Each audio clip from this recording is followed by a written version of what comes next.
지난해 300여 개의 마을들 중에 한 80개 정도가 잔존했었다고 합니다. 지금 수몰이 된 후에는 지금 한 50개 정도가 마을숲이 남아있다고 하는데, 그것도 다른 지역에 비해서는 굉장히 많은 양이 보존이 되어 있는 상태라고 합니다.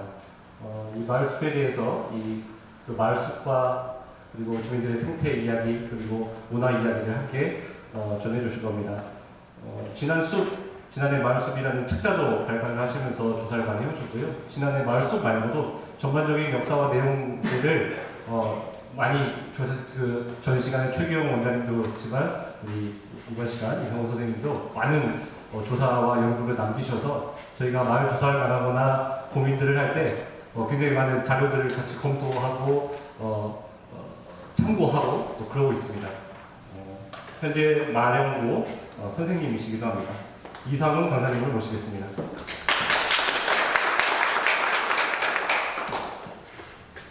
제가 진안과 인연 맺은 것이 91년입니다. 91년에 진안 고등학교로 이렇게 발령받았었습니다. 지금은 진안 공고가 되었는데요. 그 전에는 졸업하고 나서 잠시 쉬는 시간이 있었는데 마령구로 한 달간 강사로 이렇게 근무한 적이 있었습니다. 그때만 해도 마령구가요, 회합급식 한 학년에 9학급이 있었습니다. 그 학생 수가 한 450명 정도 연단이 있는 거. 지금은 조금 늘어났다고 하는데도 45명밖에 안 됩니다. 30년이 흐른 다음에 이 면단의 상황이 그렇게 많이 이렇게 약화되었습니다. 그 당시 보니까 1988년에 말행면에 인구가 한 6천여 명 되더라고요. 지금 가까스로 아마 한 2,000명 되는 걸로 알고 있는데요. 그와 같이 이제 농촌 지역이 많이 어려움을 겪고 있는 건데, 수치상으로 보더라도 그런 부분이 그냥 이렇게 드러납니다. 이 학교라는 부분이 많이 그렇습니다. 이거는 지난 마을숲에 대한 얘기를 할 텐데요. 밑에 국가 중요 농업문화유산이라는 말이 이렇게 있는데,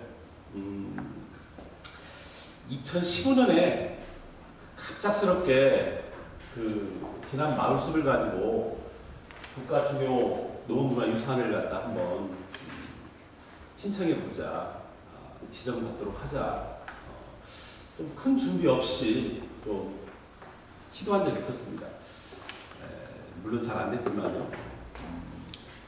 근데 계속 좀 아쉬움으로 이렇게 남아있더라고요. 제 머릿속에는. 그래서 그런 부분과 관련시켜서 같이 말씀드리려고 합니다. 아까부터 이제 뭐 이 사진이 어떤 사진이냐 그러는데요. 지금 이게 이게 하초마을입니다. 하초마을. 장천면 하초마을이고, 이게 마을 숲이고요. 여기는 그 수몰민들이 이렇게 하초마을 땅을 갖다 사서 마을이 형성되는 데입니다. 이분은 지금 이 자리에 있습니다. 이 사진 작업은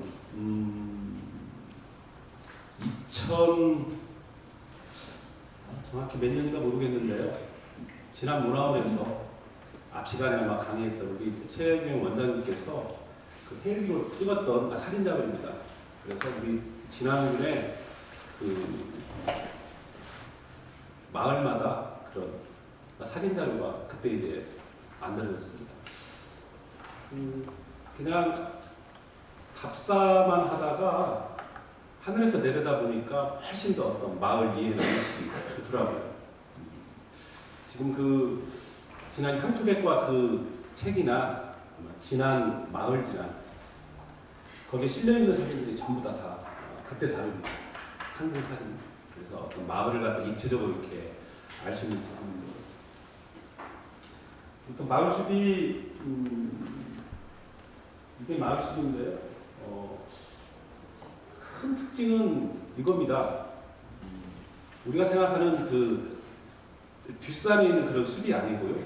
일반 평지에 있는 숲입니다. 일반적으로 평지에 있는 숲이고 아마 얼추는 그런 것 같아요. 마을이 형성될 무렵에 아마 마을숲도 같이 조성되었을 거라고 생각하고 있고요. 마을 사람들이 인위적으로 조성한 겁니다. 그리고 마을 사람들이 잘 보존해서 오늘날까지 이제 내리고 있고. 그래서 오히려 진안 같은 데서는 아주 흔하게 볼 수 있습니다. 그렇지만은 마을숲이라고 이렇게 용어가 쓰인 건 그렇게 오래되지는 않습니다. 그래서 마을숲 하면 사람들 인식 속에는 아직 흔히 이렇게 연상되는 식으로는 들어오지 않은데 우리 진안지역 사람들은 아마 쉽게 많이 접하고 또 인식이 많이 이렇게 다가와 있을 거로 생각하고 있습니다. 2월달에 그 중국 좀 다녀왔습니다. 중국 다녀온 이유는 중국 쪽도 풍수를 보고 중국에도 마을숲이 있더라고요.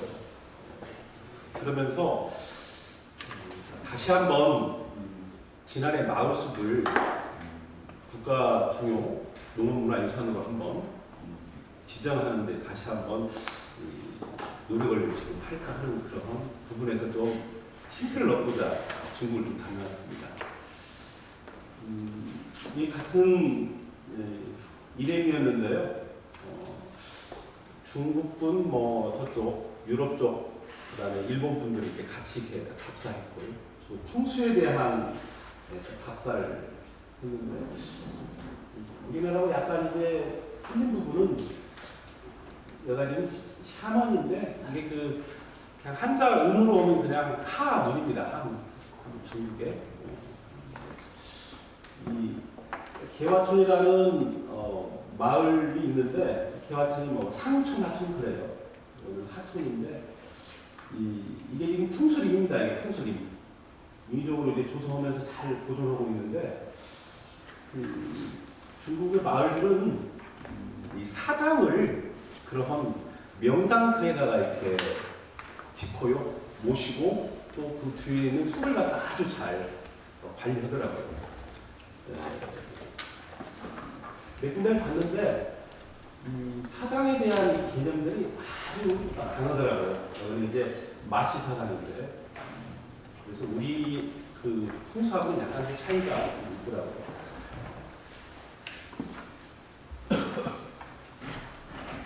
여기는 샤먼의 부텐 풍수림인데 이게 지금 풍수림이라고 이렇게 이게 풍수림입니다.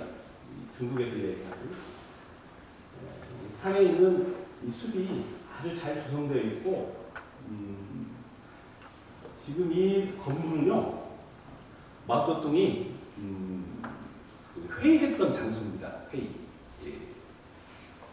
그 중국은 어쨌든 이 마오쩌둥이 말하자면 최고의 인물인데 회의했던 그 장소 자체를 이와 같이 잘 보존하고 있었고 이 자체가 아주 명당태에 해당이 됩니다. 실제적으로 이 근처에 중국 사람들도 안내판에 풍수림이라고 이렇게 쓰고 있더라고요. 그래서 우리가 생각하는 그 마을숲의 개념하고는 차이가 있는데 이 사람들은 아예 이 자체를 갖다가 풍수림이라는 그런 용어를 갖다가 쓰고 있습니다. 이제 풍수림이고요. 아까 앞에서 보았던 그 사당이 이겁니다. 그리고 이 묘역에 연못도 이렇게 조성을 했어요. 북두칠성이라고 이제 표현을 갖다 하던데요. 이쪽으로 다 조성한 겁니다. 이것도 사당입니다. 다 같이 마시 사당인데 아주 그 인위적으로 풍수용을 갖다 만든 듯한 그런 느낌도 들고요. 이 숲을 아주 잘 보존하고 있었습니다. 딱 보더라도 그냥 풍수림이라는 그 느낌이 잘 보존하고 있다는 느낌이 금방 듭니다. 우리식으로 말하면 그냥 그 마을 뒤에 있는 산인데 중국에서는 이 사당에 대한 그 개념이 아주 강하더라고요. 사당을 모시는 것이. 지금 아까 그겁니다 이게. 이 건물하고 지금 이 건물인데요. 이게 이제 그 건물이고 이게 이 건물입니다. 그래서 이 숲이 아주 잘 보존되어 있고 마을 사람 자체가 지역에서 이 자체를 갖다 통수림이라고 이렇게 얘기를 합니다.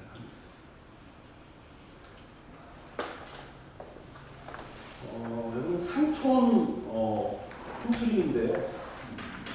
지금 이게 마을 지금 입구입니다. 이게 마을로 이렇게 들어오는 길이고요. 이게 마을 안쪽에 자리 잡고 있는데 여기 물이 흘러가고 있습니다. 전형적인 그 우리나라에서 얘기하는 수금하기 숲입니다. 숲입니다. 이런 모습도 이렇게 볼 수 있습니다. 거의 똑같습니다. 특히 이제 이 마을 입구에 이와 같이 재단이 이렇게 만들어져 있어요. 그래서 이 부분을 상당히 중시하는 느낌이 금방 들 정도로 우리나라 마을 숲과 같은 그런 모습이 그대로 이렇게 드러나 있습니다. 특히 이제 마을 입구에 이와 같이 어떤 재단이나 이런 것이 이제 그 설치되는 이유가 이 마을 숲의 보존과 기밀이 관련이 있습니다. 신성시하기 때문에 함부로 훼손하지 말라는 그런 개념들이 아주 많이 자리 잡고 있습니다. 또 나무도 대단히 큽니다. 그래서 오랫동안 잘 보존을 하고 있구나라는 것을 쉽게 느낄 수가 있습니다. 아까 이 지점에 있는 거의 그 중국 사람들은 조상이나 또는 마을의 어떤 신앙이 생활화되어 있습니다. 그냥 늘상 가서 제를 올리고 또 폭죽을 또 이렇게 터뜨리고 하는 것이 아주 일상화되어 있습니다.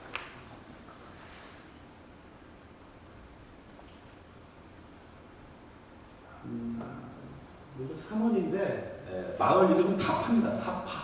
타파인데 역시 이게 사당입니다. 장씨. 아주 마을에서 자부심을 엄청 갖더라고요. 이게 장씨 집성촌입니다. 이 사당인데 이 숲이 엄청나게 잘 보존되어 있습니다. 그래서 풍수림이라는 말을 쉽게 그냥 들을 수가 있고 우리나라의 어떤 마을 숲과는 차이가 있습니다. 그리고 실제 이 마을 자체가 아주 그 전통 있는 마을입니다. 이 타파라는 마을이. 그래서 여러 문화가 잘 보존되어 있는데 이와 같이 사당을 상당히 그 풍수적 그런 입지에 짓고 조상에 대한 숭배가 아주 강하더라고요. 이 날은 마치 뭐 특별한 날이 아닌데도 불구하고 폭죽을 터뜨리더라고요. 폭죽 터뜨리면 뭐 장관입니다.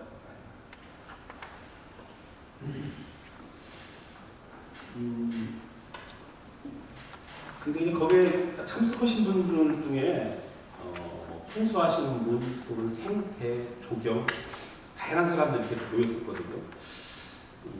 근데 일본에는 마을숲이 그 농업문화유산으로 이렇게 지정이 되었답니다. 근데 이제 가장 그 한계점이 뭐였냐면은 그 2015년도에도 이제 이야기할 때 농업문화유산인데 농업에 대한 생산성이 뭐냐 이런 부분을 갖다 계속해서 마을숲에 물어보더라고요. 근데 그 부분에 대해서는 진짜 한계가 많이 있었어요. 그러다 보니까 일본 같은 경우에는 마을숲 플러스 농업 경관 또는 농업 생산성 관련되는 것을 이렇게 합쳐가지고 지정이 되었다고 합니다. 중국도 지금 그런 작업을 하고 있답니다. 그런데 마을숲 하나로 해서는 농업문화 유산으로 하기가 상당히 어려움이 있다. 그래서 그 지역의 농업 생산성과 관련되는 것을 한번 결합시켜서 시도해보라. 이것이 이제 가장 큰 저희들한테 주어졌던 그런 힌트였습니다. 여기 이제 지난번에 이렇게 들어갔던 부분은요, 이게 이제 그 당시 2015년도에 지금 발표했던 자료이기도 하고 제가 또 부가하기도 했는데요. 그 당시는 진짜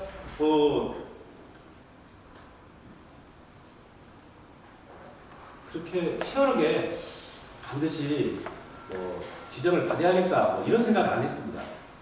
또 실제 제가 공부했던 부분하고 농업문화유산이라고 하기는 조금 걸리는 것이 좀 많이 있었고요. 근데 지금은 조금 생각이 달라져서 연구완성을 시키면 충분히 가능하겠다라는 그런 생각이 들어가고 그런 입장에서 한번 좀 말씀을 드려볼까 합니다. 진짜 많죠. 또 실제적으로 이 작업이 언제 이루어졌냐면 1990년대에 제가 제일 먼저 낸 책이 진안의 그 마을 신앙이었습니다. 그 진안 마을을 다 돌았죠. 그 이후에 이제 진안의 마을 유래라는 책을 냈었습니다. 그때도 다 돌고요. 그런데 이상하게 이제 마을마다 가서 보면은 나타나는 것이 있는 거예요. 처음에는 마을 숲에 대한 인식은 전혀 없었습니다. 그냥 당산나무 정도만 머릿속에 많이 이제 있었는데 어느 순간에 이제 마을을 다 돌아다니 보니까 마을 숲이 눈에 이렇게 보이게 되었던 겁니다. 그래서 그게 이제 2002년 무렵에 우석대학교 조경학과 지금 교수님이신데 박재철 선생님이 한번 책을 같이 내보자고 그랬습니다. 그랬더니 그 당시 이제 최규영 원장님이 이제 원장님을 하고 있었는데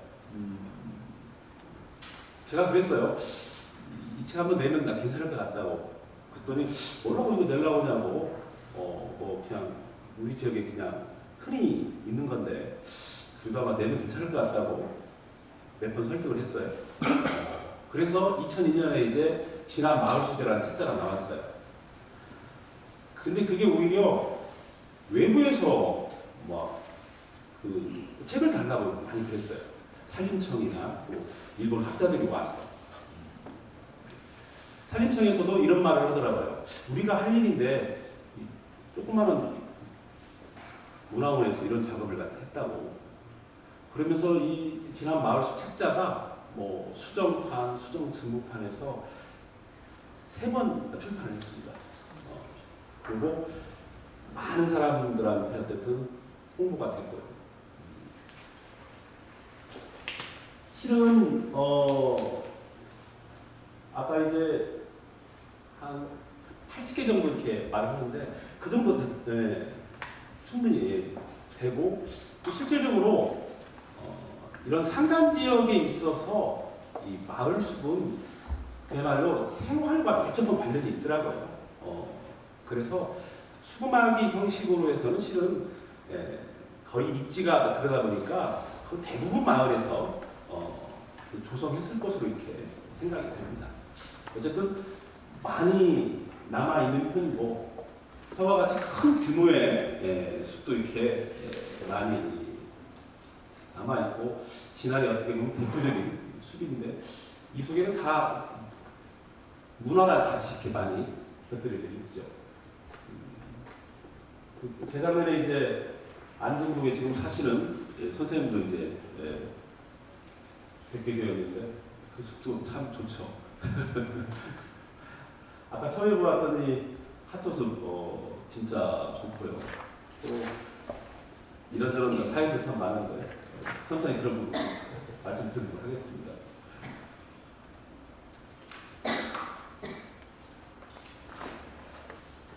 여긴 어딘 것 같습니까? 천이네요. 예, 은천 마을입니다. 이 마을도 참 닭살 많이 갔던 마을이고 지금도 여기 빵집이 있는데 이 마을에는 그래도 오랫동안 그 문구점, 상점이 2개나 있었습니다. 학교 폐교되면서 사고차층이 없었거든요. 이게 이제 마을숲입니다. 그 본래 이 진안 마련관 국도가 일제 강점기에 세워집니다. 그래서 실은 예전에는 강천 쪽으로 다 다녔다고 해요.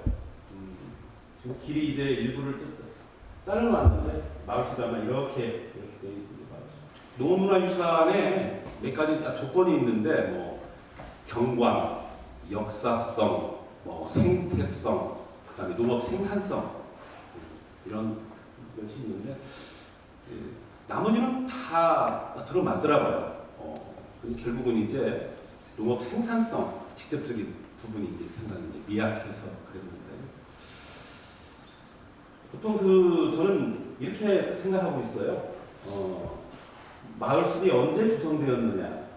아마 이 마을숲 조성은요, 거의 마을이 조성될 무렵에 마을숲이 조성되었을 거라고 이렇게 판단합니다. 이런 상상을 많이 해봤어요. 요즘 화재나면 진짜 무섭죠. 옛날은 마을 단위가 훨씬 그랬습니다. 마을 집들이 다닥다닥 붙어 있었고요. 다 나무나 초가지 분이었잖아요. 겨울에 불씨가 하나 날렸다 하면은 마을 전체가 완전히 황폐화된 그런 큰 재앙이었습니다. 그런데 재앙 때문에 기본적으로 바람을 막기 위한 기능이 아주 큽니다. 이게 실제적으로. 이것을 뭐 과학적으로 실험을 하지 않아도 나오는 건데 숲이 무성할 때 이 바깥과 이 안쪽은 엄청난 차이입니다. 특히 하초마을 가지고 이제 그런 실험을 많이 했는데요. 바깥에 바람이 쌩쌩 불어도 숲을 통과해서 마을 안으로 딱 들어가게 되면요 바람 한 줌이 없습니다. 그렇게 안 흡니다. 그래서 아마 이제 숲이 있는 마을들은 대부분 과거에 화재가 많이 났던 마을이었습니다. 그래서 마을 사람들이 아마 강구했을 거예요. 도대체 이 화재를 어떻게 우리가 막아야 될까? 아니면 갖다가 이주를 한다? 그건 좀 어려운 일이잖아요. 터를 잡고 사는 데 있어서. 그래서 그 재앙을 막기 위한 가장 중요한 포인트가 이 마을 숲 조성이지 않은가 싶습니다. 근데 실제 이제 이 부분에 대한 기록은 없습니다. 기록은 없고 그야말로 상상인데 아마 얼추 그럴 거라고 생각을 하고 있습니다. 정천 하초숲 가면요, 생각보다 마을 숲에 있는 나무들이 좀 적어요. 크기가. 그 이유가 일제 강점기 때 대부분 한번 훼손당합니다. 그 당시 상당히 큰 제목들이 한 번은 다 딸려져 나가고 그때 남았던 작은 나무가 지금 마을숲을 갖다가 유지해 오고 있는 겁니다. 그래서 마을숲에 가면 의외로 큰 나무가 드문 이유가 일제 강점기 때 대부분 배를 만들기 위해서 일제가 훼손했기 때문에 그럽니다. 원원장 숲도 마찬가지입니다. 원원장 숲도 큰 나무가 별로 없습니다. 생각보다 그 역시 일제 강점기에 한 차례 다 베어집니다.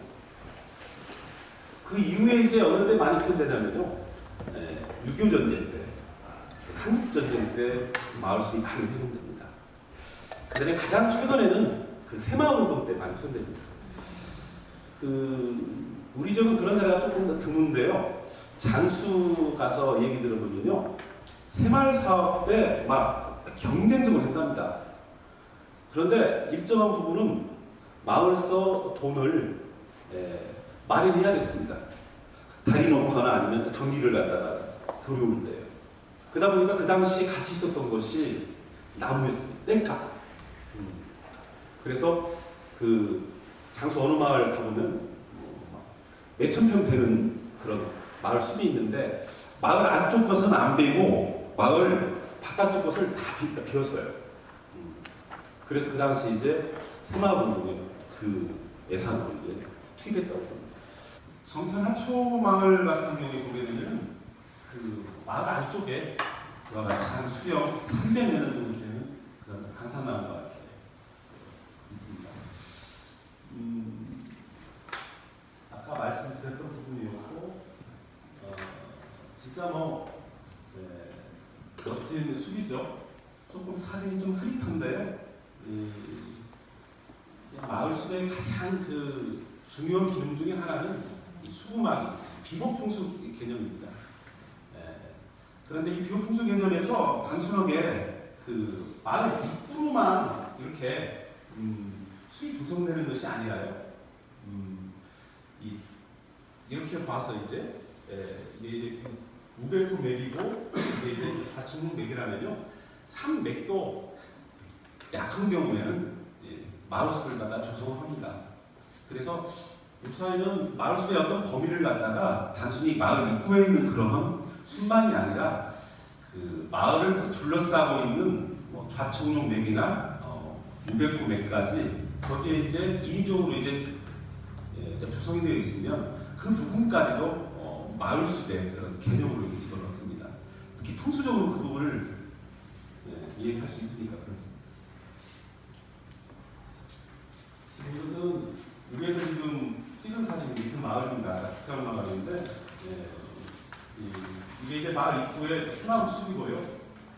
여기 측면이 있는데 이 숲 자체까지도 말하자면 인위적으로 조성해가지고 마을을 완벽하게 명당화시킨 그런 모습인데, 이런 모습은 갖다 거의 대부분 산간 지역 마을에서 찾아볼 수 있는 그런 부분입니다. 그래서 이제 마을 숲의 그 비몽풍수인데 유형이 아주 그 다양한데요. 아까 말한 것처럼 가장 일반화된 타입이 이겁니다. 마을 입구에 수구막이로서 마을 숲. 이건 이제 우측인데 이제 우백호를 보강해준 그런 어떤 그 모습입니다. 이것은 좌측문. 심지어 이 배산에 그 마을 뒤에 있는 주산 개념이죠. 이 주산이 약할 때 마을 숲을 조성하는 경우도 있습니다. 흔치는 않은데 장수 같은 마을에서 이렇게 찾아볼 수 있었습니다. 뭐 계곡에 이렇게 설치하기도 하고 마을 뒤에 이제 아예 숲을 조성하기도 하는데 조금 드문 사례이긴 하지만 이런 부분까지도 이제 마을 숲이 조성되고 이런 부분까지도 마을 숲이라고 이렇게 얘기를 합니다. 이건 철저하게 풍수력 개념에서 이제 나오는 개념입니다. 진안 같은 경우는 대부분이 이런 사례가 진안 같은 경우. 그래서 가장 전형적인 그런 마을 숲이죠. 이게 이제 하초 마을인데,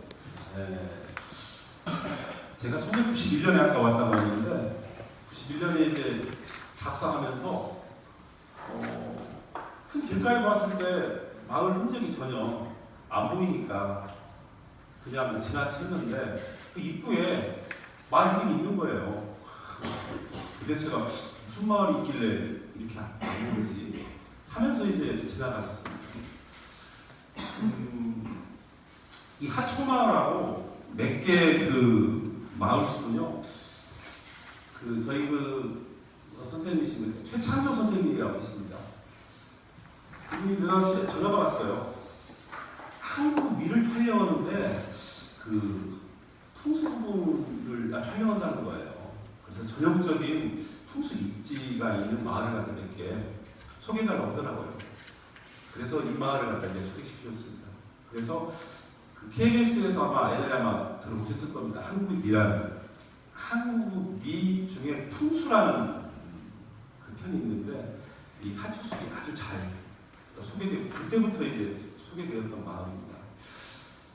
이 하초마을 숲은요,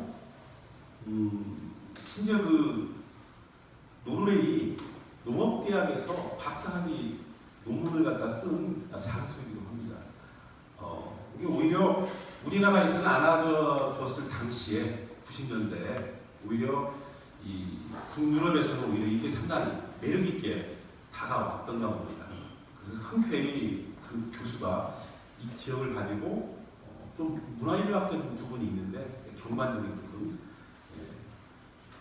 박사 논문까지 썼던 그런 일반 그 산에 있는 그런 경관하고 달리 마을숲만의 지금 색깔이 아주 지금 이쁘게 지금 반사된 색깔이에요. 이건 그 당시에 그 10월 말경에 찍었던 때인데 10월 말경. 대부분이 아마 아까 봤던 것처럼 단풍 든 모습인데 10월 말경에 찍었어요. 실은 과학적으로 그 실험을 하지 않아도 그냥 알 수 있는 거죠. 조상들이 이미 그렇게 알고 숲을 갖다 이제 조성을 했는데 어떤 분이 하주숲 가지고요. 그 우석대학교 대학원 논문이 몇 편 나오는데 그 중에 하나가 이제 저 단풍, 온도, 조절 기능에 대한 연구입니다. 6월초 하주숲은 60% 이상 바람 저감 효과라고 보는데 제 생각에는 이런 것 같아요. 아예요. 바람길을 갖다가 차단하는 게 역할을 갖다 하고 있는 것 같습니다. 바람길 자체가 실제적으로. 그리고 실제적으로 숲이 없을 때도 나무만 있어도 충분히 그런 역할을 갖다 하고 있습니다. 이건 실제적으로 겨울에 가서 딱 느껴보면 알 수 있습니다. 굳이 뭐 과학적으로 저렇게 실험을 하지 않아도 충분히 알 수 있는 부분입니다. 그다음에 특히 이제 일본 학자들이 많이 다녀갔습니다. 우리 지난해 일본 분들은 대단합니다. 저랑 같이 뭐 3박 4일 답사를 매번 했습니다. 그래서 지난 지역에 있는 마을숲을 4타지 다 풀고 갔습니다. 그래서 일본에 이제 발표하고 논문을 그 정도로 어느 분야에 대한 어떤 탐구나 연구, 어떤 방향성 이런 것들은 일본 사람들이 참 많이 배워야 될 것 같습니다. 아주 철저하게 마을숲을 다 돌아보고 갔습니다. 그래서 이 당시가 이제 2000년대 이제 초반인데요. 마을숲 책자 나오고 그분들이 이제 그 책자 보면서 이상호 선생님이 안내해주면 우리 진화도 전체를 한번 다 돌겠다고.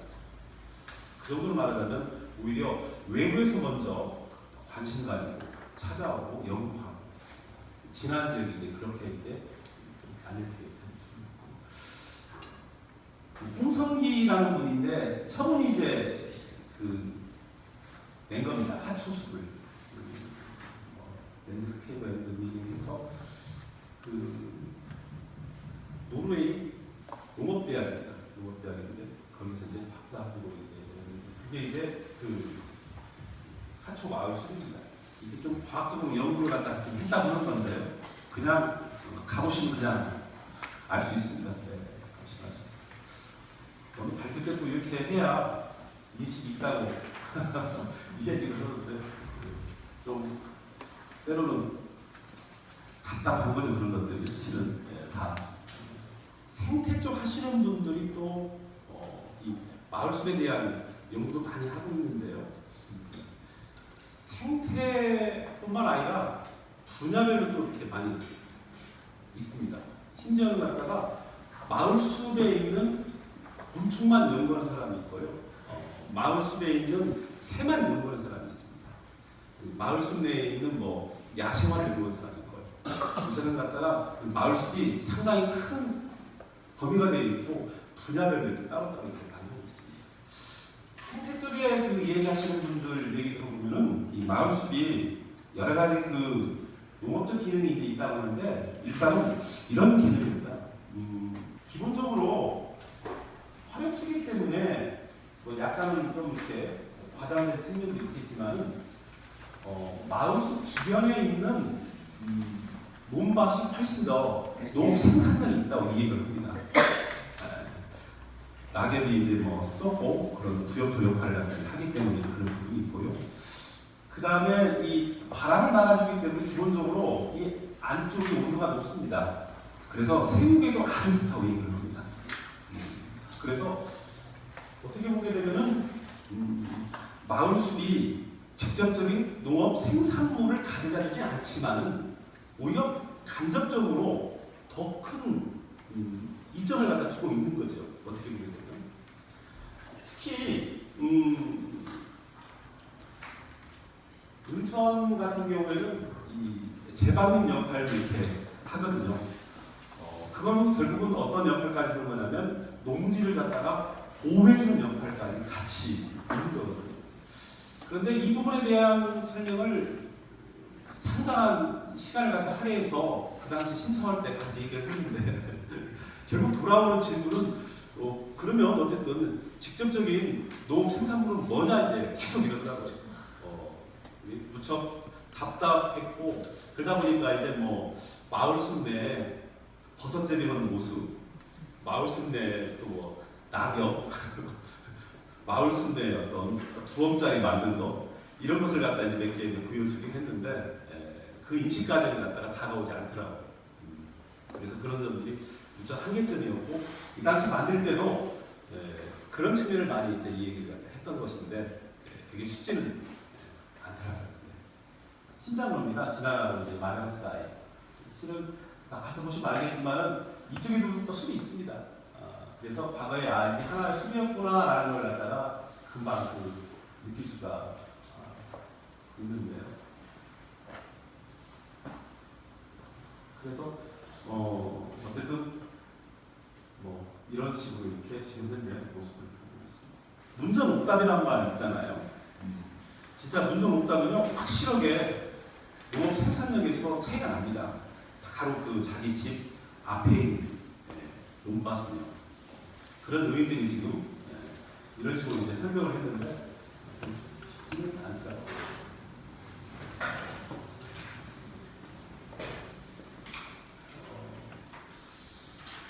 마을 순대에 포도버섯 재배는 뭐 다른 어떤 시설을 할 필요 없이 딱 갖다 떨어지는 겁니다. 습도나 온도 부분. 그래서 흔히 많이 이제 볼 수 있는 부분이긴 한데 실제적으로 이런 부분에 대해서는 어쨌든 그 당시에 제 스스로 많은 그런 한계점을 갖고 있었습니다. 느티나미인 경우에는요 진짜 엄청나게 낙엽이 많이 쌓입니다. 어느 정도냐면요 원마늘 같은 경우에 어느 때가 보니까 그 바닥에 돌을 깔았어요. 깨끗이 한다고. 근데 몇 해 지내니까 그 돌이 안 보이더라고요. 그 정도로 말하자면 이 낙엽 부분을 갖다가 중요한 역할을 하고 주변 논밭을 갖다가 지름지게 해주는 그런 역할을 갖다가 합니다. 그래서 심지어는 이런 부분까지 이 얘기를 갖다가 했습니다. 상당히 그 의미가 있는 부분이고 농업 생산력에 대해서 충분히 설득할 수 있었다고 생각했는데 그런 부분에 제가 어떤 한계점에서 미치지 못했는데 지금 이두원 교수는 서울대학교 환경대학원을 이제 퇴직하셨는데 이분이 한 10년 정도 진안 쪽을 답사를 꾸준히 했어요. 이제 끝나면 언제나 저랑 같이 우리 골목집이라고 하는 막걸리집에서 막걸리 먹으면서 저한테 어떻게 보면 공부를 많이 시켜준 사람인데요. 이 분야가 이제 좀 생태 쪽입니다. 그래서 제가 마을숲이 단순히 어떤 수막이 풍수에 대한 그런 좁은 그 의미로서만 제가 공부를 했는데 이분이 저한테 공부를 많이 해줬던 분이십니다. 이분은 뭐 일본 분, 뭐 스웨덴 분, 자기 제자, 동료들을 데리고 하여튼 10년 동안 꾸준히 활동했습니다. 그것도 정기적으로. 그래서 지난 마을숲 관련해서 제자분이 박사 논문도 쓰면서 또 세계 학술지에도 이렇게 올리기도 하고 그래서 어쨌든 2000년대에 이제 들어와서 지난 마을숲에 대한 부분이 외부 사람들 중심에서 오히려 더 관심을 갖게 되었고 또 연구 대상이 되었고 이 부분이 이제 확실한 그 직접적인 건 아니더라도 농업 생산성을 갖다가 높일 수 있는 그런 역할을 마을숲이 한다라고 보는 겁니다. 실제 그 당시에 이 자료를 갖다가 사용하지 못했습니다. 실제 그 이도원 교수님이 그 농업문화유산 심사위원이었습니다. 저는 조금 도움을 받으려고 하는데 실은 그분이 아예 그냥 심사하러 안 와버리더라고요. 그러면서 자기 자료를 최대한 이용을 하고 그러더라고요. 근데 이 자료는 그 당시에 이용을 못했습니다. 제 스스로도 심사위원이라고 하는데 이 자료를 누리면 조금 그 다른 심사위원들한테 좀 빈축을 할 것 같아서 못했는데 하여튼 다음엔 좀 더 치밀하게 좀 해서 이런 부분에 대한 얘기를 갖다가 제대로 하고 싶습니다.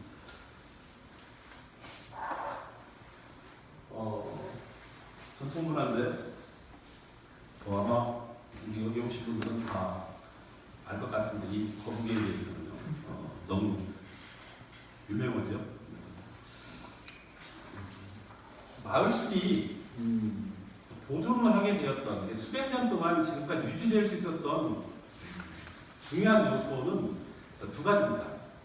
하나는 이 마을숲이 그 공동 재산입니다.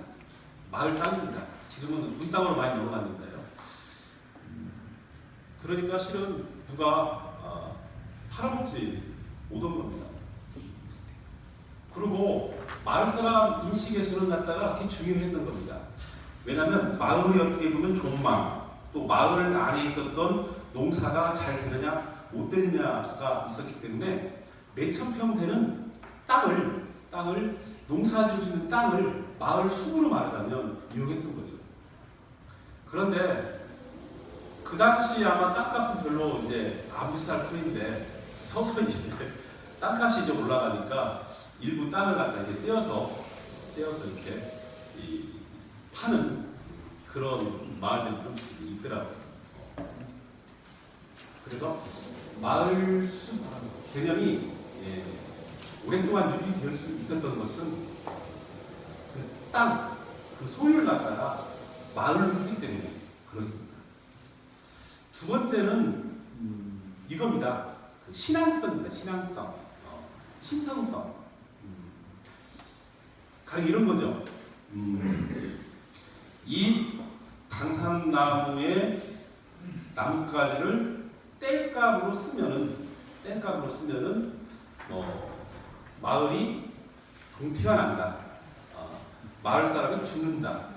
이걸 갖다 이제 주입시킨 겁니다. 그러다 보니까 마을 숲에 있는 나무 한 가지도 함부로 하지 않았던 거죠. 그것은 중요한 그런 요소입니다. 그래서 이제 흔히들 마을 숲이 있다가 없어진 마을 같은 경우에 마을이 안 좋아졌다. 그래서 마을 숲을 다시 복원했다. 라는 말이 자연스럽게 나는 이유가 그런 이유입니다. 그래서 그 두 가지 요소가 이 마을 숲을 수백 년 동안 이렇게 지켜냈던 그런 것 같습니다. 그래서 심지어는 마을 숲 소유와 관련된 논문도 있습니다. 그래서 이 마을 숲 소유가 마을 숲을 갖다가 유지시킨 그런 기저다. 논문도 있고요. 전통문화와 관련된 것은 하도 이제 많이 있으니까요. 이 거기는 은천 마을 숲 복원 사업 하면서 세웠습니다. 혁명의 숲에서 예산을 주었는데요. 그 마을 사람 입장에서는 느티나무 맥두루 심는 것이 중요한 것이 아니다. 마을 숲 자체의 문화를 갖다가 만들어주는 게 좋겠다. 그래서 없어진 거북이를 다시 만들어주자. 처음에 생민숲에서 조금 난감해 여기더라고요. 책이 아마 제가 생각하기에 한 1,200만 원인가 이렇게 들었다고 들었는데 8천만 원인가의 예산에서 1,200만 원을 뭐 다른 데 조형물을 만든다. 그 사람 인식에서는 이건 도저히 인정할 수가 없죠. 마을숲 복원 사업인데. 그런데 실제적으로 거북이가 만들어지면서 끊겼던 거북지가 열리고 또 이 마을은요 8월 14, 15일 날 마을 사람들이 다 모여가지고 마을숲을 갖다 이렇게 청소까지 해요. 그리고 8월 15일 날 이렇게 놀아요. 그래서 그런 전통적인 어떤 문화를 갖다가 오히려 지속할 수 있는 그런 역할이 이거다. 물론 이 마을이 큰 마을입니다. 혹시 은천마을에 사신 분 계십니까? 이 마을이 큰 마을이에요. 그러다 보니까 마을숲 복원 사업을 주도한 사람이 있고 또 거기에 소외된 사람이 있었어요. 그러니까 술 마시면은 어떤 분은 저건 옛날 거북이하고 틀리다 하면서 막 쌈을 이렇게 하는 장면을 직접 제가 목격을 했는데요. 이게 말이라는 것이 참 어려운 겁니다. 그게 실제적으로 화합한다는 개념이 또 특히 이제 마을 만들기 하면서 이 주도원 세력과 또 거기에 소외 세력과 약간의 어떤 금전적인 부분이 이렇게 결합되면요 오히려 마을 사업하지 않는 것이 더 좋을 부분도 있습니다. 아무튼 이 마을은 1월 음력으로 1월 초 1의 날인가 거북대를 갖다가 지냅니다. 조금 거북이가 좀 이상하긴 하죠. 근데 옛날 사진을 보더라도 저런 모습입니다. 아마 잘 아실 것 같은데 이피 영화를 다 보셔가지고 얼굴이 이렇게 동자상처럼 되어 있고요, 목이 이렇게 주름이 이렇게 있어요. 마치 이피처럼. 그래서 그런 모습을 갖다 이제 재현한 건데 어쨌든 지금 형태는 완전히 인면 규체, 사람 얼굴에다가 거북이 모습 같은 모습을 하고 있는데.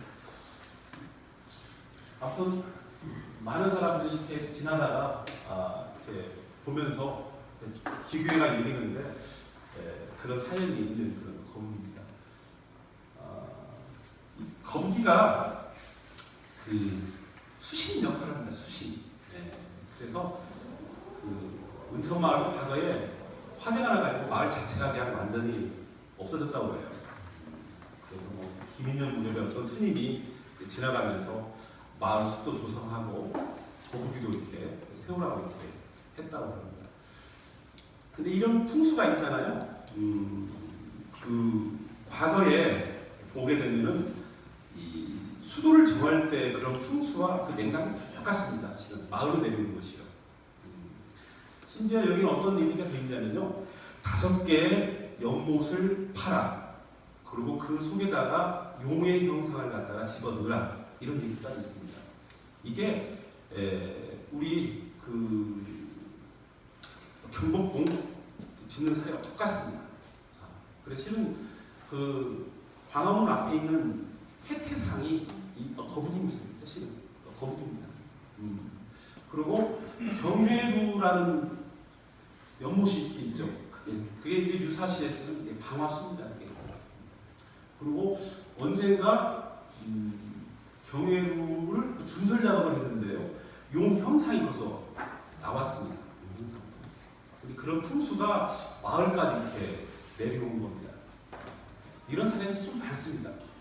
그래서 풍수도 일정 부분 도우 풍수에서 조금 작은 고을 풍수, 또 마을 풍수, 이렇게 연관이 됩니다. 그 중에 이게 하나 어떤 사례입니다. 일단 마을 분들이 꼭 재산을 갖다가 모시고요. 이때 이 마을에서는 팥죽제를 드립니다. 팥죽을 갖다가 이 마을에 제진에 가면은 팥죽을 갖다 먹을 수 있어요. 군 쪽으로 이렇게 소유가 많이 이전이 됐어요. 마을 분들이 이제 많이 막 군에 대해서 뭐라고 이제 하는데, 어쨌든 그럴지언정 마을 숲의 주인을 갖다가 마을 사람이니까요. 원현장 마을 숲이 이제 대성동 마을과의 어떤 갈등을 갖다 유발시키는 부분이 좀 있습니다. 그 숲은 전형적인 추구마기 숲으로서 원현장 마을 숲이거든요.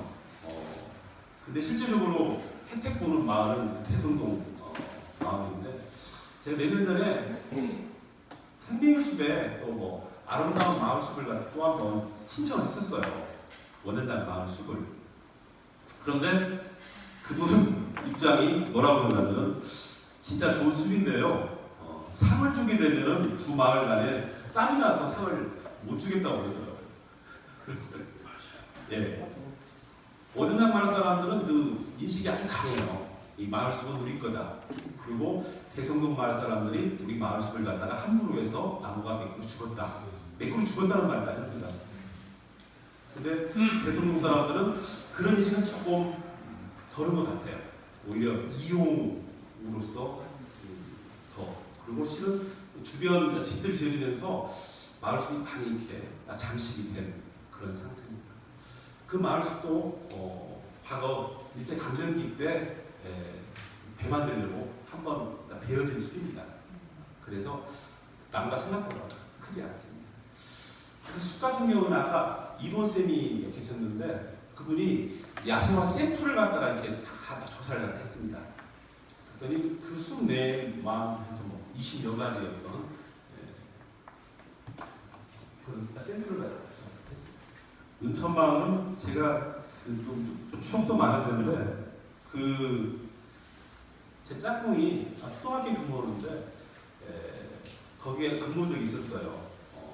거기에 근무하고 제가 이제 지난 제일고에 근무했었는데 그 졸업생들을 또 제가 가르치고 그래서 학부모 많은 그런 무대를 갖다가 내려오는데 지금도 찾아가면 지금 또 알아보는 사람이 있어서 아주 정겨운 마음인데 아무튼 또 마을에 분란 없이 지속력 있게 잘 이런 부분들이 이끌어졌으면 하는 생각인데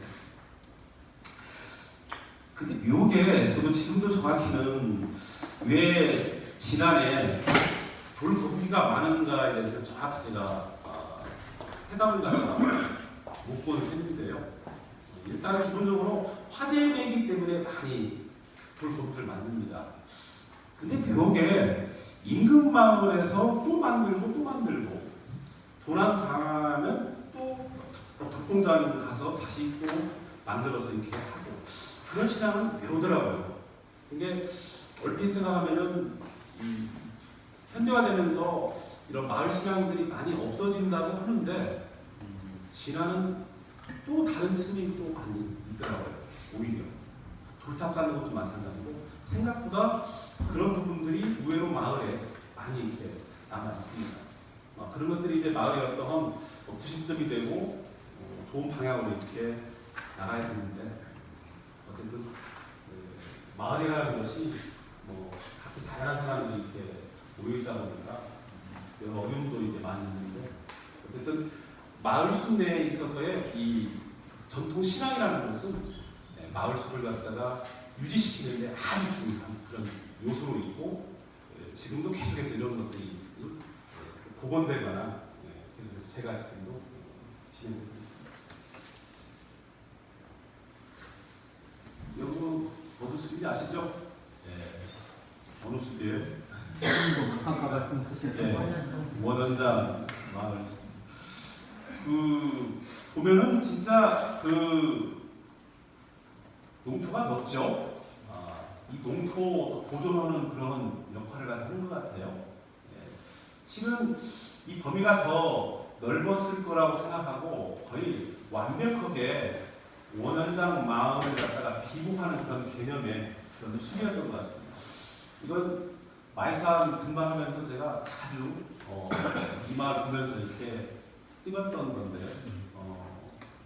언제 봐도 이렇게 멀리서 봐도 완벽하게 이렇게 숲이 드러나 있습니다. 여기가 1980년대에요. 그 주택기랑 사업하면서 만들어진 마을입니다. 이게. 그래서 집들이 이렇게 아주 운치 있게 있는데 자기 마을에 대한 자부심이 있다는 것은 상당히 의미가 있는 거죠. 특히 이 마을 같은 경우는 지금 이 바로 안쪽에 돌탑이 있습니다. 그래서 돌탑에도 지내고 마을 숲에 대한 그런 애정이 아주 많이 있습니다. 그래서 작년 같은 경우 한번 갔었는데 마을 분들이 그러더라고요.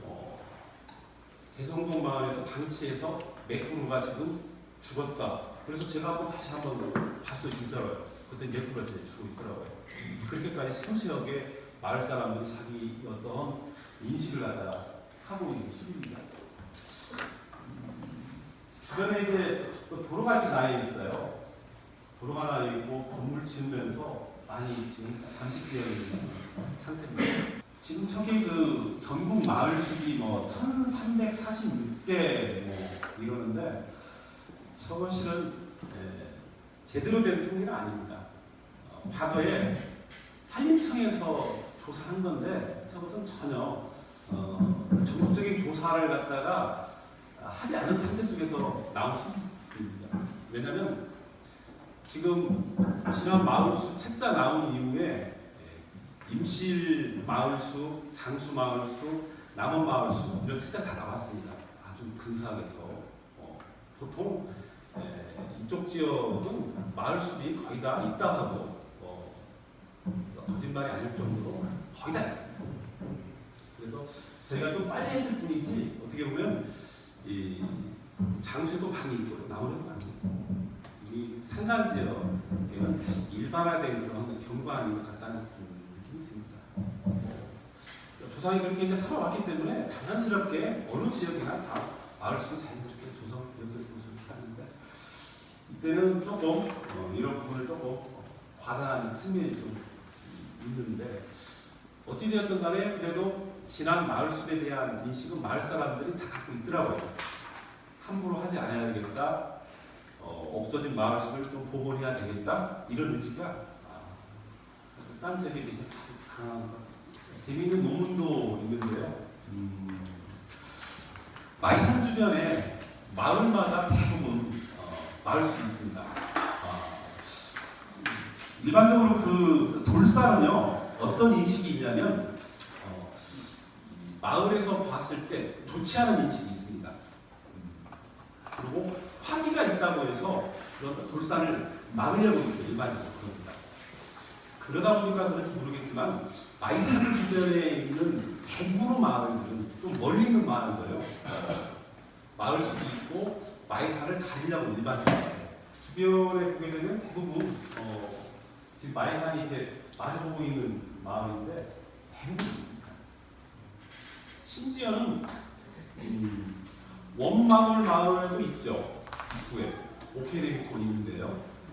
그 안쪽 마을이 고암이라는 마을이 있는데 그 마을에도 있습니다. 한 길인데 그리고 제일 뒤에 있는 마을 산수동이라는 마을이 또 있습니다. 그래서 이 마을수 개념은 진짜 마을 단위에서 자기네 어떤 숲을 이렇게 이루고자 하는 부분이 있는데 특히 그 마을들은 대부분 마이산을 가리는 그런 역할을 갖다가 합니다. 그 바위산 보게 되면 얼핏 이렇게 비치거든요. 비치면 그게 이제 화기라고 생각하고 그 화기를 갖다가 막는 그 중요한 역할을 갖다가 하는 거죠. 그러니까 실질적으로 거북이는 상징성이죠. 거북이가 뭐 불을 막아주는 건 아니죠. 거북 앞을 지나다니면서 거북이를 왜 세웠지? 그래 화재 조심해야겠지? 뭐 이런 겁니다. 근데 실질적으로 마을수를 갖다가 방풍 림으로 해서 화재를 갖다가 막아주는 그런 역할을 하죠. 바람막이를 갖다가 하니까 마이산의 모습들인데요. 좀 어떻게 보면 좀 흉측하기도 하고 뭐 그렇습니다. 실제적으로 우리 이제 지난해 어떤 상징성 같은 것이 이제 마이산인데요. 제 짝꿍한테 들은 얘기인데 여가 지금 어느 마을에서 본 마이산 같습니까? 원방울에서 그렇죠. 원방울. 거기 학교가 있었습니다. 예전에 지금 뭐 회장에 놓고 막 그러던데 거기에 옛날에 지난 남초등학교였습니다. 남초등학교. 제 짝꿍이 거기서 잠시 근무한 적이 있었는데 마이산을 애들이 그리라고 하면 이런 모습을 그렸습니다. 자기가 살고 있는 그 경관을 그대로 이렇게 따르는 건데 그렇습니다. 은천에서는 갖다가 마이산 뒷면을 갖다 그렸습니다. 타분이 있는 모습을. 지난 초등학교 당연히 이렇게 앞모습 그리겠죠. 그게 이제 살아온 그 교육 환경 이런 것이 아주 중요한 건데 하여튼 마이산의 모습이 이제 각기 다양한데 이런 모습 그렇게 마이산의 어떤 모습이 그렇게 이쁘게 보이지만은 또 않았던 것 같습니다. 마을 사람 입장에서는. 그래서 마을숲이 조성된 것으로 이렇게 생각하고 있는데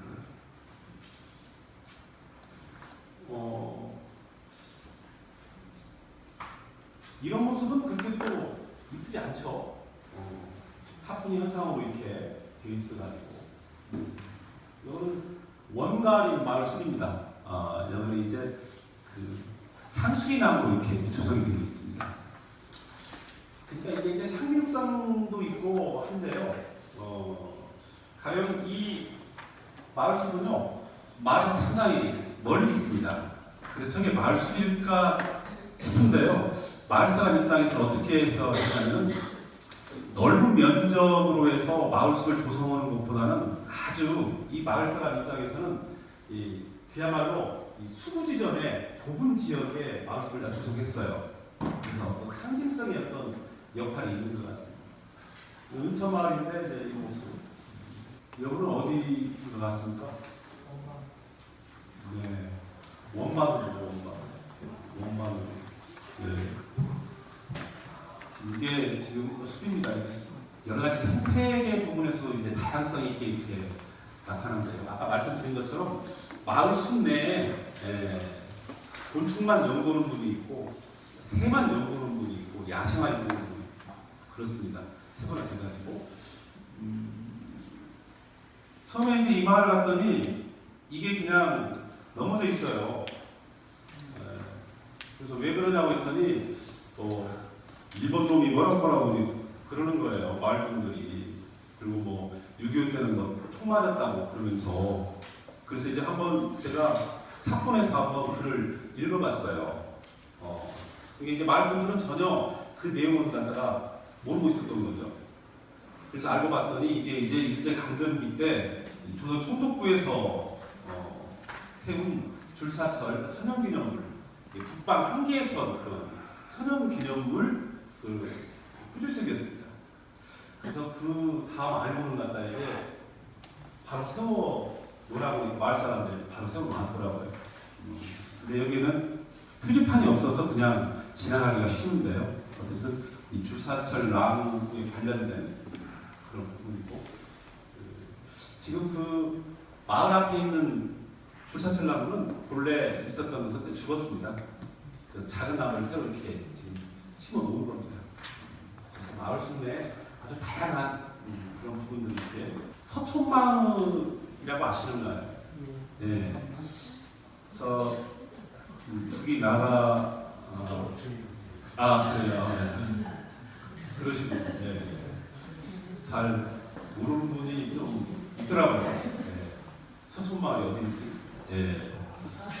거기에 이제 마을 입구에 마을 숲이 입구에 있습니다. 거기에서 이제 조사된 부분인데요. 이렇게 다양한 그런 부분들이 이제 거기에 살고 있습니다. 가보셨나요? 서촌마을 마을 숲에요? 그러니까요. 이런 나무 있던가요? 네. 이게 다 있습니다, 지금 거기에. 네, 한번 찾아보세요, 전부가. 네, 이렇게 마을 숲 하나에 다양한 그런 부분들이 이렇게 같이 있습니다. 원각의 마을 숲, 아주 작은 마을 숲에도 불구하고 이렇게 여러 가지 것들이 같이 이렇게 있습니다. 원현당 마을 숲도 이렇게 있습니다. 이거 다 채취하고도 그랬어요, 그 당시에. 그러니까 마을 숲을 잘 보존한다고 막 거기다가 자갈 깔고 그럴 일이 아닌데 그 행정이나 이런 사람들의 어떤 인식이 다르기 때문에 그런 건데 그대로 하여튼 놓아 두었을 때 철원 어떤 것들이 다 거기에 있었습니다. 그래서 이 마을 숲 자체에 이런 중요한 역할을 갖다 이제 하는 거죠. 1년간은 아니고요. 그냥 어느 시기에 여름에 보통 1년 내에 나오는 것이 아니고 예. 여름에 보면 거의 다 이렇게 찾아볼 수 있습니다. 한때 보면 마을 숲에 대한 인식이 그래도 우리 지난 사람보다 좋은 것 같아요. 보존하기 위한 노력을 많이 하고 요즘 마을 숲 자체로 많이 이렇게 활용해가지고 여러 가지 행사도 많이 하고 어떻게 보면 조상이 준 큰 특혜이기도 한데 마을 숲은 결국 마을 사람들 스스로가 그런 인식을 갖고 있지 않으면 마을 숲이 금방 없어질 수 있습니다. 하초마을이 위험하기도 한데 하초마을 숲이 참 좋긴 한데요. 하초마을 숲이 위험하기도 합니다. 그 안쪽에 유양수 씨라고 그분이 이제 가끔가다 일을 해주는데 아무튼 좀 염려되는 부분이 좀 많이 있습니다. 그래서 잘 보존하기 위한 노력을 갖다가 해야 되고 실은 그 마을숲을 처음에는요 천연 기념물로 지정을 하고 있었어요. 마을숲 자체를 갖다가 근데 마을 분들이 이제 반대를 했던 거죠. 왜 반대했을까요? 재산권 침해부터 해서요. 예. 보존도 있고. 그러니까요. 그리고 마을 사람 인식을 좀 해줍니다. 그게 실은 그 유양수 씨 그 땅도 실은 마을숲 땅이에요. 그리고 앞에 추몰민들이 이주한 땅도 그게 마을 땅입니다. 마을에 팔 거죠. 예. 마을에서 팔고 그걸 어떻게 아마 나눴겠죠. 아무튼 땅값이 이제 가치가 있다 보니까 그런 현상들이 이제 발생하고 있거든요. 그래도 어쨌든 마을 사람들이 그 마을숲에 자부심이 있다는 것은 어쨌든 마을숲을 보존할 수 있는 중요한 부분인 것 같아요.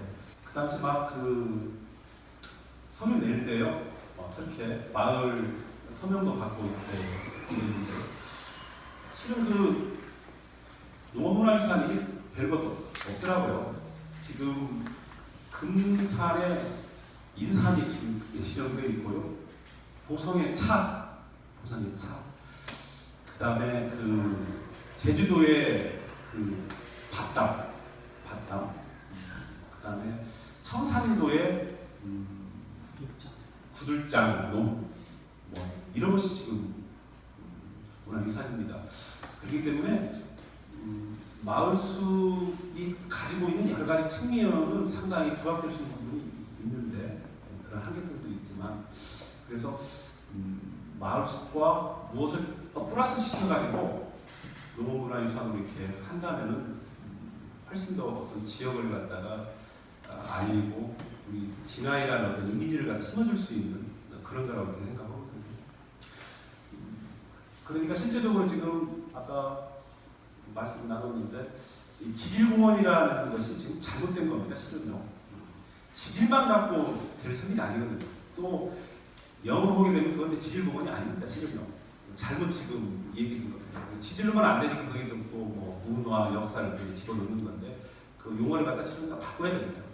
지질공원이 아닙니다. 지질만 갖고 올라가다 보니까 문제가 있는 거죠. 그 속에 이제 뭐 자연스럽게 문화, 역사가 다 포함되어 있는 건데 좀 바꿔야 될 필요성이 있습니다. 실제로 바꿨어요.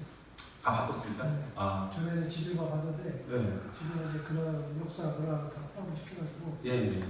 그 지역 스타스 그걸 더 봐요. 지질보다. 그러죠. 네. 그래서 그게 지질공원이라는 말 자체가 잘못된 겁니다. 잘못 해석한 겁니다. 원래. 근데 그냥 지질공원 쪽으로 그냥 간 거죠. 어쨌든 새롭게 그 지난 마을숲을 국가 농업문화유산으로 지정하기 위한 조직도 만들고 그러면서 우리 지역의 큰 이미지를 좀 만들고 싶은 생각이 많이 듭니다. 그 당시는 실은 저 혼자 이렇게 했어요.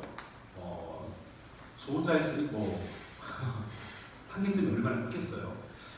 지질공원처럼만 지원해줬어도 여러 측면에서 제가 그리고 또 제 머릿속 인식이 마을숲이 뭐 농업문화유산이야 이런 생각을 많이 했었습니다. 한계점들이. 근데 최근에 이제 일본이나 중국 쪽 얘기 듣고 또 제 스스로 이렇게 한번 생각해 보니까 충분히 가능하다는 그런 생각이 이렇게 많이 들더라고요. 과연 진안이 가지고 있는 농업이 뭘까? 뭔가 이렇게 연계시킬 수 있을까? 일본 같은 데는 해안가 수립이 되었다는데 그거는 뭘 연계시키냐면요. 바다에 그 미역이 있다는데요. 그 미역이 거름으로 쓸 수가 있답니다. 저도 그 말 들으니까 잘 이해가 될 정도 못 오보이는데요. 그래서 해안가에 있는 마을숲을 갖다가 해산물과 연계시켜가지고 그렇게 해서 지정이 되었다고 합니다. 좀 더 독특한 사례인데 그래서 우리 지역에 과연 우리 지역만의 어떤 농업이 뭘까? 농업 생산물이 뭘까? 이런 고민을 갖다 지금 하고 있는데 혹시 떠오르는 것이 있습니까? 학생들한테 제가 얘기하면 인삼을 많이 얘기를 해요. 근데 인삼이 마치 우리 지역에서 옛날부터 있어온 것을 알고 있어요. 전혀 그렇지 않잖아요. 예. 금산 인근이라 농업가 전파가 됐을 뿐이에요. 근데 마치 지난해 오래된 그런 것을 인식을 하더라고요. 그래서 오유원 지난해 어떤 농업 생산물이 뭘까 이런 고민들을 지금 많이 해보는데 그래서 마을 숲만 가지고 충분히 가능하면 좋겠는데 그런 농업 생산성 부분을 뭐가 이렇게 연결시키면 충분히 마을 숲의 이미지를 이쪽으로 갖고 갈 수 있지 않을까라는 생각이 많이 들어갑니다. 그 당시에 그랬어요. 심사하러 발표를 한번 갔었고요. 그분들이 한번 또 내려왔어요. 또 2차 발표를 또 하러 올라갔고요. 그런데 그때 위원장이라는 분이 이 분야가 아니더라고요. 이 분야가 아니다 보니까 계속해서 어떤 태클을 부른 거예요. 그러면 마을숲에 뭐가 생산되느냐 뭐 이런 식으로. 근데 일부 사람들은 많이 동감을 갖다 이렇게 했었는데 그래서 외국 사례를 갖다 요즘 이렇게 보니까 결국은 마을숲 독립적으로는 어려움이 있고 그 지역과 관련되는 농업 생산물이 있을 때 이게 가능하지 않을까 하는 그런 생각이 많이 들어가더라고요. 그래서 그걸 좀 찾고 또 실은 오늘 그런 부분을 한번 오신 분들한테 한번 조언을 구하면 어느 순간에 스쳐 지나가는 것이 있으면 그런 좋은 아이디어가 있지 않을까라는 생각이 들었습니다. 제가 2002년에 이 마을숲 책을 내고 그 마을숲과 관련되는 여러 가지 사업들을 이렇게 조금 했어요. 가람하고 아까 말씀한 것처럼 은천마을 그런 복원 사업, 또 그 하천마을 아름다운 숲 지정, 그리고 수많은 사람들이 찾아왔을 때 지역을 갖다가 안내해주고.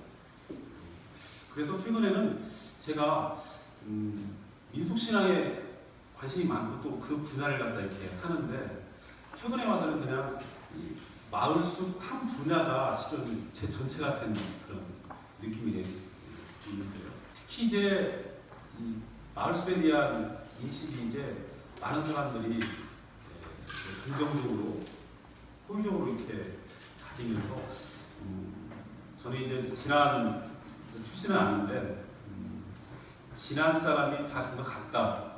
그러면 2015년도에 좀 건성으로 했던 지난해 마을숲을 국가 중요 농업문화산으로 만드는 작업을 한번 내진했으면 조금이나마 지역에 도움되는 일이 아닐까라는 생각을 갖다가 지금 해보고 있습니다. 그리고 마을숲에 관련해서는 제가 세종복신군에 그 격주로 해서 4년간 연재를 했어요. 90몇 회까지 연재를 했는데 조만간에 아마 이제 책이 나오게 될 것 같은데요. 책이 나와서 진짜 우리 학생들 말대로 나는 마침으로 안 쓰고